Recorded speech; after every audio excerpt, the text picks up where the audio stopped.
Agriculture and Aquaculture in British Columbia by Carly Madge and Ashley Gibson.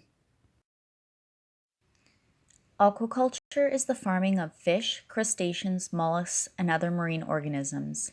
In a fish farm, eggs are placed in rearing trays until they have grown large enough to be transferred to holding tanks in a fish hatchery.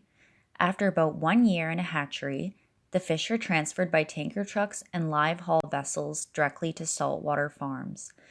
The fish will remain in the holding pens for 16 to 24 months until they are ready to be harvested. Aquaculture in BC makes up more than half of all of the agricultural production in Canada. In BC, aquaculture focuses on farming finfish and shellfish, with salmon being the largest produced organism. About 6,000 people across BC work in the aquaculture industry, which produces about $224 million in wages across the province. In 2010, the Department of Fisheries and Oceans Canada, the DFO, took over the management and regulations of aquaculture in BC. After the DFO took control, a new set of regulations was developed to ensure that the aquaculture industry in BC operates in a sustainable manner. The Fisheries Act, the Fishery Regulations, the Pacific Aquaculture Regulations, and the Aquaculture Activities Regulations are the most important legislatures that govern aquaculture in BC. The DFO is responsible for enforcing the Fisheries Act and regulations. Through the BC Aquaculture Regulatory Program, the DFO develops and implements policies and regulations, assesses applications for new licenses and amendments to existing licenses, monitors aquaculture facilities to make sure they are operating according to regulations and are upholding environmental standards, engage with First Nations and stakeholders, and coordinate with partner departments and agencies at various levels of government. For a potential aquaculture site to obtain a license, it must have management and monitoring plans that outline which species will be cultured, the production levels they will operate at, how the fish will be contained, the introduction and transfer of the fish health, potential fish escapement, interactions with marine mammals, and impacts on existing fish habitat. The DFO conducts audits, monitoring, and surveillance activities to establish a clear picture of the operational and environmental performance of BC fish farms. The information gained through these audits allows the DFO to assess its current management approach and make changes as necessary. Aquaculture facilities are monitored to ensure that complete and accurate records are kept. There is no culturing of unlicensed species. Production is at or below maximum capacity. Fish health is being upkept, and that there is appropriate management of site debris. A site audit can also include inspections of nets, cages, and other infrastructure, monitoring of the effects on the surrounding environment using benthic surveys, watershed surveys to assess impacts of escaped fish, and responding to reports of concerns for specific aquaculture facilities. Fishery officers are responsible for enforcing the rules and management practices outlined for BC aquaculture facilities and investigating potential violations. Reports, complaints, and discoveries of potential violations must be reported by officers as occurrences, and they must be investigated before enforcement actions are taken. The action taken depends on the severity of the violation. A first step taken by officers is education, which is used to promote compliance and corrective measures. A more serious violation may result in a warning, which is issued to a violator and will remain on the permanent record of the individual or company. Follow-up inspections and corrective measures may be employed after a warning. If an individual or company has committed several violations, they may face formal charges laid out in a court. The Fisheries Act allows a maximum of a $100,000 fine and/or 1 year in jail for a summary conviction, and a $500,000 fine and/or 2 years in jail for an indictable conviction. An issue with aquaculture is the large number of fish living in such close proximity, which can lead to negative health effects. The aquaculture facilitators are required to regularly report fish health and any treatments used to the DFO. These reports are reviewed to ensure that the right measures are being taken to protect fish health and to detect any serious illnesses or diseases within the aquaculture facility as early as possible. The DFO fish health professionals conduct site inspections which involve audits of biosecurity measures, fish feed, nutrition and medication records, water quality monitoring, carcass retrieval protocols, fish welfare handling and euthanasia, and disease outbreak management plans. A concern of many citizens is the environmental impacts a fish farm will have on the surrounding marine ecosystem. Through DFO regulations, aquaculture license holders are required to carry out benthic monitoring at all sites that produce more than 2.5 tons of fish annually. This monitoring ensures that organic products of the fish farm, especially fish feces, are restricted in extent and intensity. At sites with hard ocean substrate, video data is gathered using a remotely operated vehicle with an underwater camera. These videos are submitted to the DFO and assessed to determine how much of the seabed is covered by indicators of organic waste. Another environmental concern of an aquaculture facility is the escaping of farmed fish into the surrounding environment. Escapes must be reported to the DFO upon discovery, and the license holder must take immediate action to control and confine the escaped fish. During site visits, fishery officers will evaluate site integrity as well as records of cage maintenance and net integrity. The DFO claims to be committed to the conservation of marine ecosystems and wild fish stocks. However, there have been many incidents that have occurred that may indicate otherwise. In August of 2017, thousands of farmed Atlantic salmon escaped an aquaculture facility east of Victoria, BC, and ended up in the open ocean.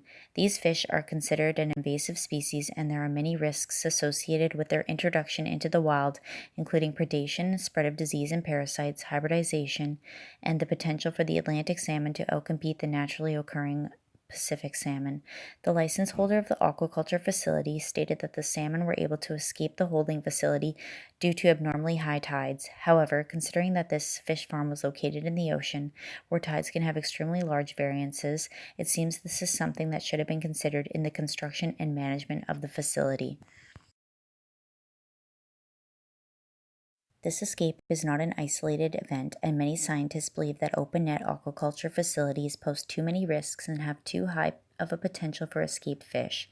They state that a much safer option would be to operate using closed containers either in the ocean or on land to prevent these types of environmental disasters from occurring.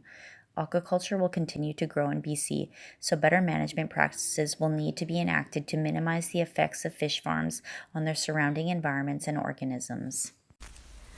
Now we'll move to land-based agriculture in BC. The climatic context and arable land in BC make it possible for farmers to grow incredibly diverse commodities as compared to other provinces in Canada, but in much less land space. Less than 35% of BC land is suitable for food production. With mountains that span vast regions of the province, very heavy rainfall in certain areas, extreme cold temperatures, and short growing seasons across the north, the agricultural land accessibility is small and results in many fragmented regions throughout the province. There are currently two major provincially governed acts that manage the agricultural activities: the Agricultural Land Reserve and the Agricultural Environmental Code. In the last couple of years, both of these acts have gone through much needed revision processes, and earlier this year have released updated mandates with ongoing phased implementation. Agriculture in BC is a provincially managed field that relies heavily on external organizations for implementation. Most local governments establish sections for agriculture in their community plans as well, creating further regulations to farms alongside what is listed in the provincial plans. The Agricultural Land Reserve is a unique management plan established by the NDP government in 1973. It aims to protect the arable land deemed best for agricultural use in BC and dictates what can and cannot be done on ALR land. The Agricultural Land Reserve was built around the main intentions to protect agricultural lands and encourage farming. The ALR works under an approving body, which is a First Nation government, local government, or appointed authority, to which any changes made on properties within the land it concerns must be submitted to the local approving body. Failure to do so will result in a fine enforced by this local authority. This management plan is a progressive environmental act that has prevented large developments encroaching on agricultural lands, however, has caused different social, economic, and political burdens in doing so. Listen to urban farmer and agricultural activist Curtis Stone explain one major issue with the ALR. The other thing that happens in the ALR is that people can actually get their land out of the ALR. And so if you go in the lower mainland, the area around Vancouver, the greater area in the valley, and you look at these mega mansions that are on ALR land, some of them have gotten their land out of the ALR because basically what developers do is they buy this land and they have enough money to just lobby the local ALC branch to get it out of the ALR. As we saw, the ALR covers land along the lower mainland, which suffers wildly unaffordable land prices and housing costs. Unfortunately, as Curtis spoke to, the strict land regulations through this area has a hand in this, and in some ways gives incentive to the rich. The update released in February of this year has two other common criticisms. The first one being that a farmer can only sell their produce in an on-property restaurant if they have the facility to make liquor and can sustain liquor production using their agricultural products. This is because restaurants are considered commercial non-agricultural use, yet beer, wine, and liquor lounges will be allowed so long as at least 50% of the farm product used to make alcohol each year is harvested from the property, thus giving incentives to the wealthy liquor industry. A second limiting feature is the restriction to one residential property per parcel on ALC land. Looking at the map of where this is located, particularly in the lower mainland, we can imagine how this restriction may limit farmers' ability to have staff housing and both increase burdens in the housing crisis and cause staffing shortages. Unfortunately, with this Management Act, some farmers are finding the limitations proposed to cause issues in their ability to create sustainable livelihoods for themselves and their family. The ALR is a unique initiative to protect farmland from urbanization. However, it needs to be looked at with a current context and broadened focus. To do this, the Agricultural Land Commission should be included in other government decisions and Environmental Act development to harmonize efforts. There should also be more provincially funded resources to help farmers and those wanting to gain access to land. And finally, there should be further action to curb non-farm use in the ALR. The second agricultural management tactic in BC is the Agricultural Environmental Code, found in the Provincial Environmental Management Act. This February, a new regulation called the Code of Practice for Agricultural Environmental Management came into effect with the goal to provide more clarity for the sector while better protecting the environment for all British Columbians. The goal of this revision is to harmonize the standards in this code with other regulations, to consider new technologies, and to deal with compliance and enforcement issues. The new AEM code takes a different approach to the previous regulation, where requirements are tailored to environmental risk.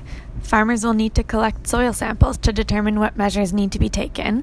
It has clearer and more specific requirements and a phased implementation plan. The requirements of the AEM are tailored to environmental risk, where operations in high-risk areas and during high-risk conditions will need to take more protective measures. It draws on GIS mapping to look at the high-risk areas, which are defined as those with high precipitation, areas over vulnerable aquifers, and areas that are phosphorus affected, and specifies high-risk, condition-prone areas, which look to the extreme weather trends.